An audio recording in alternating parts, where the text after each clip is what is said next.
at 5 with just over a month until the November election. You have no doubt experienced the onslaught of political ads on your TVs right now.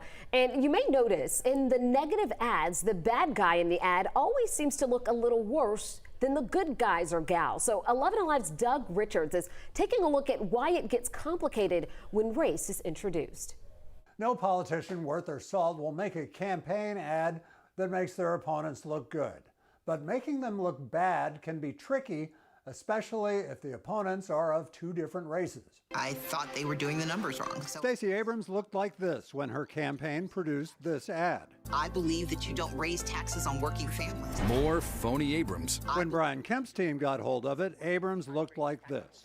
Side by side, Kemp's version of Abrams is darker, and it's not just her message. When you're changing skin tone, especially given the fact that this has happened before, right, there's really no way around pinpointing the racial intent of what's happening there. Andrew Gillespie of Emory says it's not uncommon. Why do you need to blacken what I look like? In August, Chicago Mayor Lori Lightfoot objected to an ad that showed her in darker tones.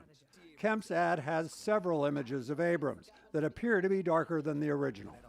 Yet adjusting color isn't always negative. Abrams' own team has altered her color in promotional images. Georgians are tired of government mandates. And Abrams' team has run plenty of negative ads depicting Kemp in grainy, altered images, his color desaturated or in black and white. Yet Gillespie calls it pernicious to darken the skin of a black candidate. You can catch people with scowls on their faces and use those tones, but it's another thing to completely change the color of their skin to try to emphasize and signal to voters that, hey, this person is black and that's a bad thing. Kemp's team tells us his campaign uses filters and overlays in their video production, just like every campaign in the country does, and says it's ridiculous to suggest that they do so with any racial intent.